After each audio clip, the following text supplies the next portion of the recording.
پیارے دوستو، ایک شاندار شیر جو گھنے جنگل میں اعتماد کے ساتھ چل رہا تھا۔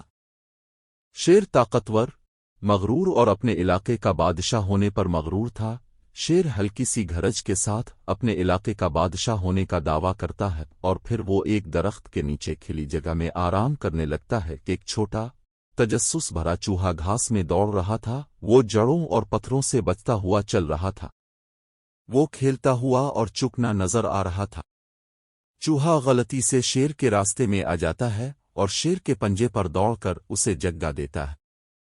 شیر ناراض ہو کر چوہے کو اپنے پنجوں میں دبوچ لیتا ہے، لیکن چوہا منت سماجت کرتا ہے کہ شیر اسے چھوڑ دے۔ چوہا وعدہ کرتا ہے کہ ایک دن وہ شیر کی مدد کرے گا، چاہے وہ کتنا ہی چھوٹا کیوں نہ ہو، وہ اس کے کام آئے گا۔ شیر ہنستے ہوئے چوہے کو جانے دیتا ہے۔ کچھ دنوں بعد جنگل کے دوسرے حصے میں ایک بڑا ریچھ اپنی غار میں سکون سے سو رہا تھا۔ ریچھ زور زور سے خراٹے لے رہا تھا، اس کا بڑا پیٹ اوپر نیچے ہو رہا تھا۔ غار کا داخلی راستہ پتھروں اور جھاڑیوں سے گھرا ہوا تھا، جو اسے محفوظ اور پرسکون دکھا رہا تھا۔ اچانک جنگل میں ایک زوردار شیر کی آواز گونجتی ہے، کیونکہ شیر شکاری کے بچھائے ہوئے جال میں پھنس گیا تھا، جو ریچھ کی غار کے قریب لگایا گیا تھا۔ شیر خود کو جال سے آزاد کرنے کی بہت کوشش کرتا ہے۔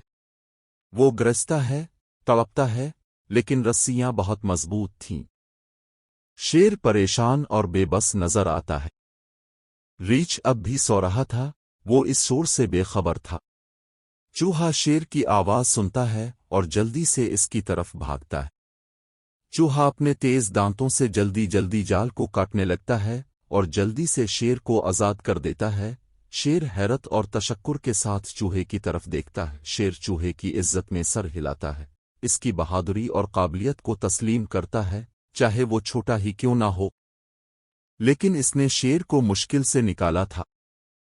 جیسے ہی شیر آزاد ہوتا ہے، ان کے فرار کی آواز سے ریچھ جاگ جاتا ہے۔ ریچھ آنکھیں کھولتا ہے، انگڑائی لیتا ہے اور فضا کو سونگتا ہے جیسے اسے کچھ غیر معمولی محسوس ہو رہا ہو۔ لیکن چوہا اور شیر خاموشی سے وہاں سے نکل جاتے ہیں اور ریچھ دوبارہ اپنے پرسکون نیند میں چلا جاتا ہے۔